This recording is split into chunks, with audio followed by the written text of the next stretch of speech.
Hello friends, आज की कक्षा में आपका स्वागत है। तो दोस्तों, हम हिंदी साहित्य से संबंधित महत्वपूर्ण प्रश्नों पर चर्चा कर रहे थे।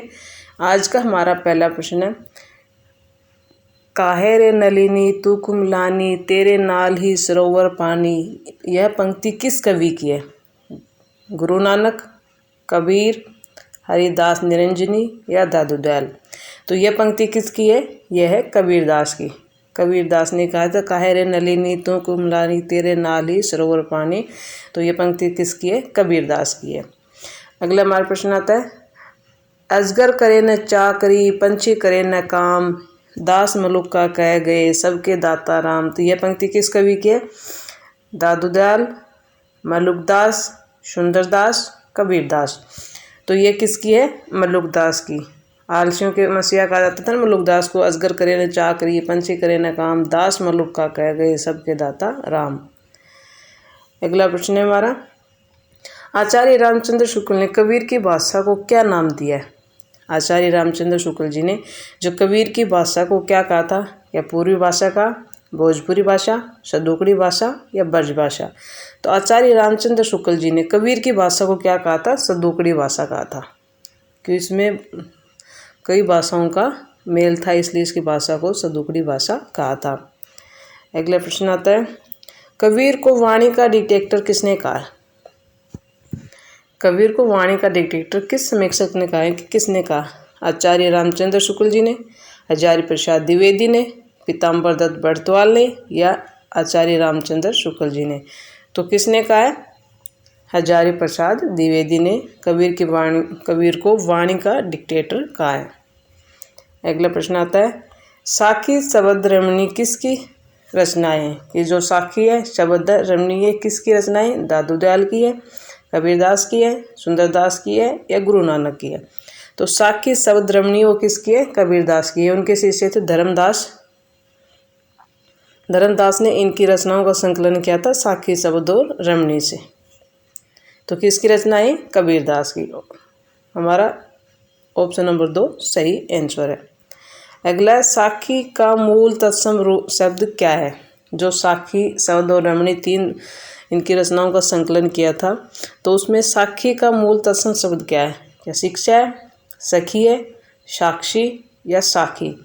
तो साखी का मूल शब्द होता है साक्षी। जो आंखों देखा होता है वो क्या होता है? साक्षी। तो साखी का मूल तत्सम शब्द क्या है? साक्षी। ऑप्शन नंबर 3 इसका सही आंसर है। अगला आता है, कबीर की उल्टबाशियों में कौन सा रस प्रमुख है? जो कबीर ने जो उल्टबाशियाँ लिखी थी उसके अंदर कौन सा रस प्रमुख है? वियोग श्रृंगार, श्रृंगार,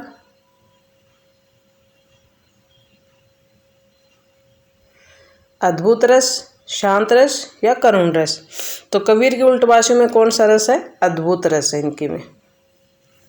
अगला है, प्रभु जी तुम चंदन हम पानी। यह पंक्ति किस कवि की है? मीरा, रैदास, मलुकदास या कबीरदास? तो प्रभु जी तुम चंदन हम पानी किसकी है? रैदास की पंक्ति है। रैदास ने कहा था प्रभु जी तुम चंदन और हम पानी।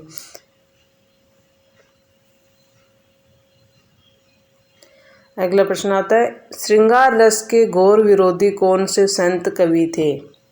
श्रृंगार रस के घोर विरोधी कौन से संत कवि थे? मलुकदास, सुंदरदास, कबीरदास और रैदास? तो श्रृंगार रस के घोर विरोधी कौन थे? सुंदरदास थे। और ये जितने संत कवि थे इनमें क्या थे? सबसे शिक्षित संत भी थे। शिक्षित संत कौन से थे? सुंदरदास थे, ये श्रृंगार रस के घोर विरोधी थे। और ये जितने संत कवि हैं इनके अंदर सर्वाधिक शिक्षित संत कवि थे। अगली रचना आती है। अगला हमारा प्रश्न है, कौन सी रचना गुरु नानक की नहीं है? कौन सी रचना गुरु नानक की नहीं है? अष्टपदी जोग ग्रंथ, अस्सा दीवार, रहीरास या सोहेला? तो गुरु नानक की कौन सी नहीं है? तो गुरु नानक की हमने ट्रिक याद करी थी। ट्रिक क्या थी? गुरु सोहेला ने 80 रहीम जपने की नसीहत दी। गुरु सोहेला ने 80 रहीम जपने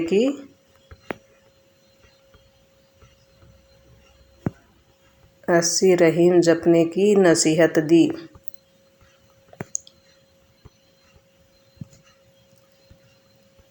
नसीहत दी।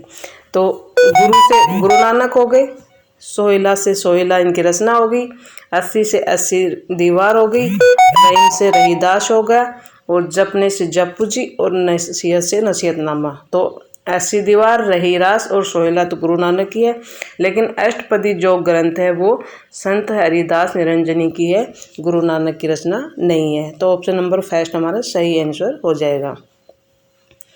अगला आता है, इनमें से संत काव्य की प्रवृत्ति कौन सी नहीं है? कौन सी प्रवृत्ति संत काव्य की इसमें से नहीं है?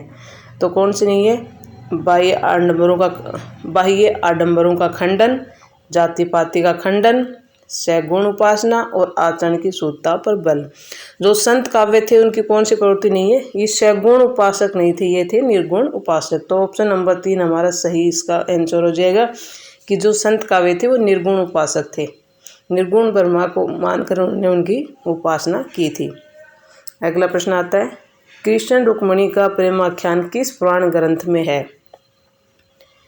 विष्णु पुराण, हरिवंश पुराण, गरुड़ पुराण या शिव पुराण? तो कृष्ण रुक्मिणी का प्रेमाख्यान वो किस पुराण में है? वो है हरिवंश पुराण में। हरिवंश पुराण के अंदर कृष्ण और रुक्मिणी का प्रेमाख्यान दिया गया है। ऑप्शन नंबर 2 सही आंसर हो जाएगा। अगला प्रश्न आता है, हिंदी का कौन सा कवि समाज सुधारक पहले है और व्यक्त और कवि बाद में है? तो ऐसा कौन सा कवि है जो समाज सुधारक पहले है और व्यक्त और कवि बाद में आता है? कबीर, जायसी, तुलसीदास, गुरु नानक। तो इनमें से कौन सा कवि है जिसने समाज के लिए भी काम किया था? वो थे कबीरदास। तो कौन सा कवि समाज सुधारक पहले? कबीरदास है, वो व्यक्त और कवि बाद में। प्रश्न नंबर 14 है, अवधी भाषा का प्रथम महाकाव्य कौन सा ग्रंथ है? अवधी भाषा का प्रथम महाकाव्य कौन सा है? रामचरितमानस, पद्मावत, कृष्णायन या पृथ्वीराज रासो? तो अवधी भाषा का प्रथम महाकाव्य कौन सा है? पद्मावत है, जो 1540 ईस्वी में जायसी के द्वारा लिखा गया था। ऑप्शन नंबर 2 हमारा सही आंसर हो जाएगा। अगला क्वेश्चन आता है, डॉक्टर नगेंद्र ने प्रेमाख्यान परंपरा का पहला ग्रंथ किसे माना है? तो डॉक्टर नगेंद्र किसे मानते हैं? हमने इसको ट्रिक से याद किया था कि नगेंद्र और गणपति चंद्र हंसते हंसते क्या करते थे? ऐसे ही रचना करते थे। तो असाहित की हंसावली को इन्होंने क्या करा था? प्रेमाख्यान परंपरा का पहला ग्रंथ माना था कि ये ऐसे ही रचना करते थे गणपति चंद्रगुप्त और नगेंद्र, असाहित की हंसावली को। तो हंसावली को डॉक्टर नगेंद्र मानते हैं। चंदायन को कौन मानते हैं? मुल्ला दाऊद की चंदायन को मानते हैं रामकुमार वर्मा। और मृगावती को, कुतुबुन की मृगावती कौन मानते हैं? हजारी प्रसाद द्विवेदी। और पद्मावत वो जायसी की रचना है। अगला आता है, चंदायन के रचयिता का नाम क्या है? अवधी की प्रथम रचना कौन सी मानी जाती है? प्रथम महाकाव्य पद्मावत है, जिसको प्रथम महाकाव्य माना गया, और ये 1540 ईस्वी में लिखा गया था। पद्मावत की रचना कब हुई थी? 1540 ईस्वी में हुई थी। और रामचंद्र शुक्ल जी ने हिंदी साहित्य का सबसे बड़ा महाकाव्य किसको माना है? पद्मावत को। रामचंद्र शुक्ल जी मानते हैं कि पद्मावत हिंदी सबसे बड़ा महाकाव्य कौन सा है? शुक्ल जी के अनुसार। अगली है, चंदायन के रचयिता का नाम क्या है? चंदायन के रचयिता का नाम क्या है? कासिम शाह, मुल्ला दाऊद, शेख नबी या कुतुबन? तो चंदायन के कौन है? मुल्ला दाऊद। और इसको कौन मानते हैं? मुल्ला दाऊद को रामकुमार वर्मा हिंदी का प्रथम महाकाव्य मानते हैं। अगला आता है, मधुमालती के रचनाकार का नाम बताओ। मधुमालती के रचनाकार का नाम बताओ। तो मधुमालती के रचनाकार कौन है? मंजन की क्या थी? मधुमालती, जो 1545 ईस्वी में लिखी गई थी। तो क्या कुतुबन, मंजन, जायसी, उस्मान? तो मंजन क्या है? मधुमालती। मंजन की मधुमालती रचना है जो 1545 ईस्वी में लिखी गई थी। और कुतुबन की, कुतुबन में क्या रहते? मृग। हमने ऐसे याद करा था ट्रिक से। तो कुतुबन की है मृगावती, जायसी की पद्मावत है, और उस्मान की कौन सी रचना है? चित्रावली। उस्मान ने क्या बनाए थे? चित्र बनाए थे। तो उस्मान की कौन सी है? चित्रावली है। जायसी की पद्मावत है। और कुतुबन की कौन सी है? कुतुबन में क्या रहते हैं, मृग रहते हैं, तो मृगावती। इनको हमने ट्रिक से अच्छे से याद कर रखी है। अगर आपने इससे संबंधित वीडियो नहीं देखी है तो चैनल पर जाकर सब्सक्राइब कर लीजिए और इससे संबंधित वीडियो आपको चैनल पे मिल जाएगी। अगला आता है माधवानल कामकंद्रा नामक रचना किस कवि की है? जायसी, गणपति, उस्मान या दामोदर कवि। तो माधवानल कामकंद्रा नामक रचना किस कवि की है? ये गणपति की है। इसकी है गणपति की है। इससे अतिरिक्त ये आलम कवि की भी है। माधवानल कामकंद्रा आलम भी लिखते हैं और कुछ लाभ भी इसको लिखते हैं। तो 3 लोगों की रचना आती है, माधवानल कामकंद्रा, गणपति की भी आती है, आलम की आती है और कुछ लाभ की आती है। तो इस ऑप्शन के हिसाब से हमारा उत्तर सही गणपति हो जाएगा। अगली रचना आती है रूपमंजरी के रचयिता कौन है? सूरदास, नंददास, कृष्णदास और नारायणदास। तो रूपमंजरी के कौन है? नंददास। इसको भी हमने ट्रिक से याद किया था। नंददास ने रूपमंजरी की प्रेम बारा खड़ी व विरह था कृष्ण की गोवर्धन लीला को किसके माध्यम से सुनाया था? प्रेम के माध्यम से सुनाया था। तो रूपमंजरी की हमने पूरी ये नंददास की ट्रिक से याद कर रखी है। तो इसका हमारा सही आंसर हो जाएगा 2 नंबर। अगला प्रश्न आता है छिताई वार्ता किस कवि की रचना है? छिताई वार्ता किसकी रचना है? गणपति, उस्मान, नारायणदास या नूर मोहम्मद। तो छिताई वार्ता किस कवि की रचना है? ये है नारायणदास की। छिताई वार्ता किसकी है? नारायणदास की, जो 1590 ईस्वी में लिखी गई थी। कब लिखी गई थी छिताई वार्ता? 1590 ईस्वी में, और राजस्थानी मिश्रित ब्रज भाषा के अंदर ये लिखी गई थी। अगला हमारा प्रश्न आता है लैला मजनू के कथानक को हिंदी में प्रेमाख्यान काव्य परंपरा में प्रस्तुत करने का श्रेय किस कवि को जाता है? तो लैला मजनू के नाम से, तो लैला मजनू के कथानक को हिंदी में प्रेमाख्यान काव्य परंपरा के रूप में प्रस्तुत करने का श्रेय किस कवि को जाता है? तो किसको जाता है? ईश्वरदास, जानकवि, उस्मान या आलम। तो लैला मजनू के नाम से किसने लिखा था? जानकवि ने। लैला मजनू क्या देते हैं? जान देते ही, हमने ट्रिक से याद किया था। तो लैला मजनू कथानों को हिंदी में प्रेमाख्यान काव्य परंपरा में प्रस्तुत करने का श्रेय किसको है? जानकवि को है। इन्होंने, इनका रचना काल 1612 से 1664 ईस्वी के मध्य माना जाता है। इन्होंने बहुत नल दमयंती भी लिखी थी, कला कलावंती भी, कनकावती भी, रूपमंजरी आदि इन्होंने बहुत सारी रचनाएं करी थी। अगले क्वेश्चन आता है जायसी ने पद्मावत लिखा तब दिल्ली पर किस राज्य का शासन था? जब जायसी ने पद्मावत लिखा था उस समय दिल्ली पर किसका शासन था? अकबर, हुमायूं, शेरशाह सूरी या जहांगीर। तो जायसी ने पद्मावत कब लिखी थी? 1540 ईस्वी में लिखी थी। बार बार हम रचनाओं के देखेंगे तो ये हमारे के रचना काल भी हमको याद हो जाएंगे। पद्मावत कब लिखी थी? 1540 में। और उस समय किसका शासन था? शेरशाह सूरी का शासन था। ऑप्शन नंबर 3 हमारा सही आंसर हो जाएगा। अगला क्वेश्चन आता है रतन शेखर कथा के आधार पर हिंदी में कौन सा ग्रंथ लिखा गया? तो मृगावती, पद्मावत, रूपमंजरी या मधुमालती। तो ये रतन शेखर रचना के आधार पर हिंदी में कौन सा ग्रंथ लिखा गया है? पद्मावत लिखा गया। डॉक्टर हरदेव बारी ने के अनुसार पद्मावत की कथा पर प्राकृत भाषा में रचित है ये रतन शेखर कथा का प्रभाव मानते हैं, हरदेव बारी मानते हैं पद्मावत के ऊपर। अगला प्रश्न आता है आखिरी कलाम नामक पुस्तक जायसी ने किस शासक के शासनकाल में लिखी थी? तो जायसी की पद्मावत थी, अखरावट थी या आखिरी कलाम थी, इनकी बहुत सारी रचनाएं ना। तो ये इन किस शासक के शासनकाल में इन्हें लिखी थी? बाबर, हुमायूं, शेरशाह सूरी और अकबर। तो शेरशाह सूरी की में तो लिखी थी पद्मावत। और आखिरी कलाम नामक पुस्तक किसके शासनकाल में लिखी थी? वो थी बाबर। किसके शासनकाल में? बाबर के शासनकाल में लिखी गई थी। अगली आती है